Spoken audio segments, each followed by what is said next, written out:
इस कुंडली को ध्यान से देखिए। इसमें आपको क्या खास बात नजर आती है? क्या आपने गौर किया? इस कुंडली के ज्यादातर प्लैनेट्स जो हैं अपर हाफ की तरफ हैं।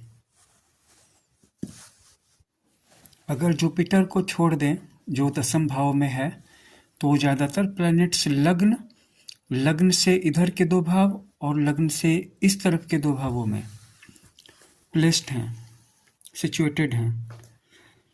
इस तरह की कुंडली वाले जातक को क्या लाभ मिलते हैं? फिर कुंडली में चाहे जैसे भी स्थिति हो ग्रहों की, लेकिन पहला योग इसमें बन रहा है एकावली योग।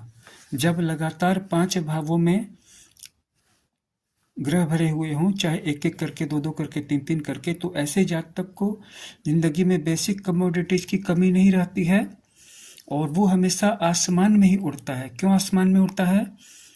क्योंकि इस तरफ इन भावों में, कुंडली के इस हिस्से में, इस भाव में, इस भाव में, इस भाव में, इस भाव में और इस भाव में अगर ज्यादातर प्लैनेट्स जमा हो गए हों, तो वो एक तरह से उसे फ्लूर पे अटैच रखते हैं, शिकंजे में रखते हैं।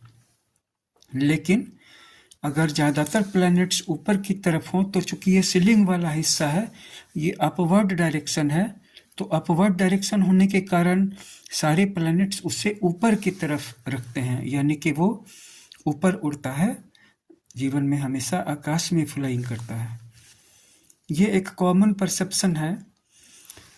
अलग अलग ग्रहों के अलग अलग फेजेज आते हैं। कभी किसी समय कोई ग्रह बलवान होता है, कभी किसी समय कोई और ग्रह बलवान होता है, जिसका पता दशा को देख करके भी चलता है। लेकिन ये एक कॉमन परसेप्शन है और मैंने इसे सही पाया है। आप भी अपनी पूरी कुंडली का विश्लेषण आज ही करवाएं।